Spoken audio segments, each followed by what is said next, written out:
वो पिछले 7 साल से यही कह रहे हैं, बीजेपी की बी टीम है, आरएसएस की बी टीम है, इनकी सी टीम है, हाय रे मर गए रे, केजरीवाल हमारे वोट लेके आ रहे।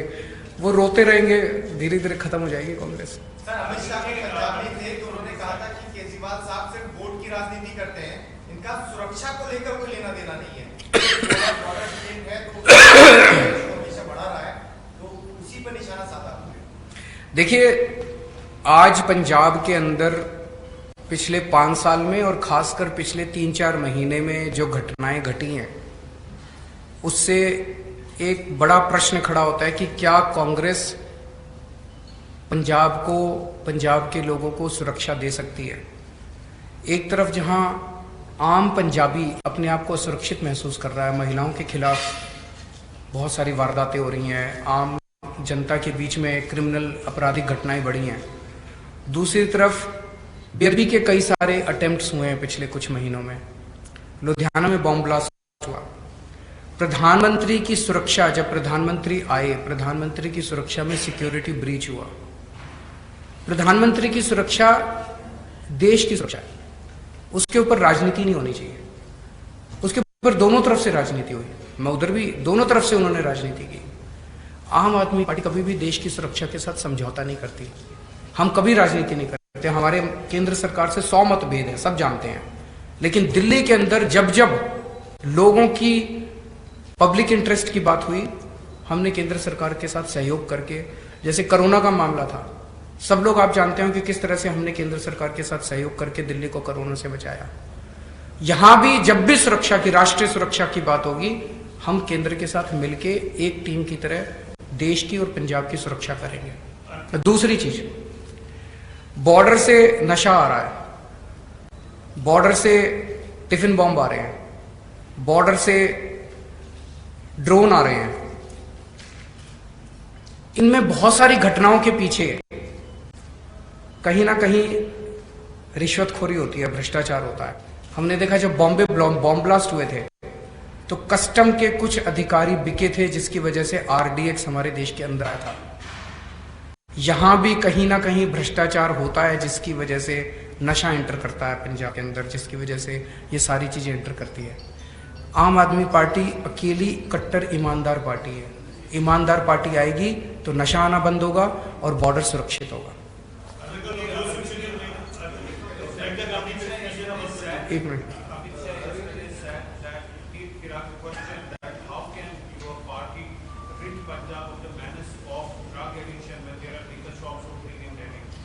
कितने लिकर शॉप्स हैं उनसे पूछना जरा। दिल्ली में जो नई लिकर पॉलिसी आई है, उसके पहले 850 दुकानें थी, आज दिल्ली में 550-600 दुकानें हैं। तो 300 दुकानें तो कम ही हुई हैं। फिर वो कैसे कह रहे हैं कि दिल्ली, वो कुछ भी बोल देते हैं।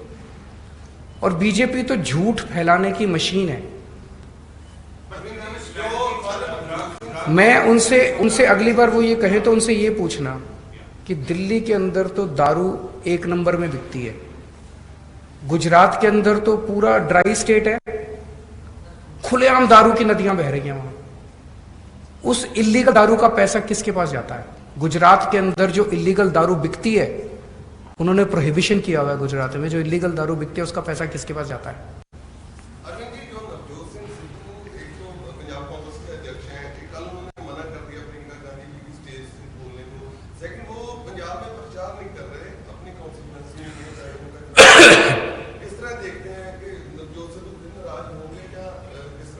देखिए, पूरी कांग्रेस पार्टी सर्कस बनी हुई है।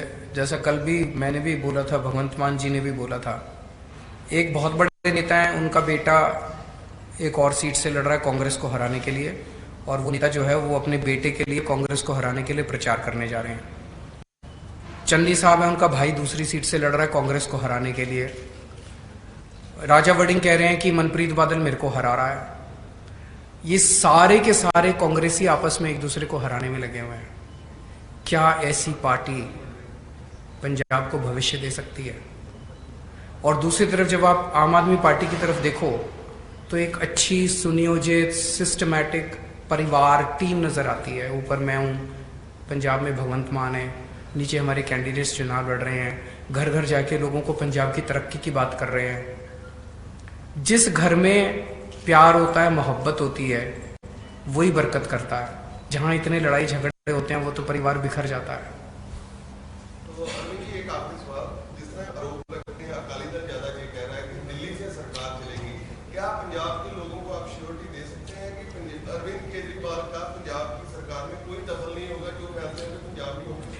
देखो जी, मैं समझ सकता हूँ आप ये प्रश्न क्यों पूछ रहे हैं, क्योंकि जिस तरह से कैप्टन अमरिंदर साहब जब सीएम थे 3-3, 4-4 दिन तक गांधी परिवार के वेटिंग रूम में बैठे रहते थे। हफ्ते में 3-4 गेड़े तो उनके लग ही जाते थे दिल्ली के। कोई भी छोटे से छोटा निर्णय हो वो दिल्ली उनको जाना पड़ता था हाईकमांड के पास। आज चन्नी साहब जो हैं हफ्ते में 5-7 बार तो चले ही जाते हैं दिल्ली। सिद्धू साहब 24 घंटे दिल्ली बैठे रहते हैं। ये सारी कैबिनेट उनकी दिल्ली बैठी रहती है। पिछले 4 महीने में आप मेरे को ये बताओ, भगवंत मान कितनी बार दिल्ली आए? 2 बार। जब भी पंजाब का कोई मसला होता है केजरीवाल पंजाब आता है। हमारी पार्टी के सारे निर्णय पंजाब में लिए जाते हैं। हमारी पार्टी पंजाब से चलती है, उनकी पार्टी दिल्ली से चलती है। लेकिन अब अगर हमने दिल्ली में स्कूल बनाए हैं, अस्पताल बनाए, ये ठीक किए, बिजली ठीक की, ये हम तो चाहते हैं कि सारे देश के लोग इससे सीखें। अगर हमने स्कूल अच्छे कर दिए तो बीजेपी का कोई मुख्यमंत्री मुझे कह दे, मैं हम उनको सिखा देंगे। कांग्रेस का कोई मुख्यमंत्री हमें कह दे, हम उनको सिखा देंगे। तो भगवंत मान तो हमारा ही है, उसको तो बताएंगे ही ना कैसे किए। वैसे भगवंत मान यहाँ जो अच्छे काम करेगा वो हम सीख के दिल्ली में करेंगे। देश की बात है वहां पे। पूरे देश में कहीं कोई किसी भी कोने में कोई अच्छा काम हो, सबको सीख के करना चाहिए। उसमें क्या बात है।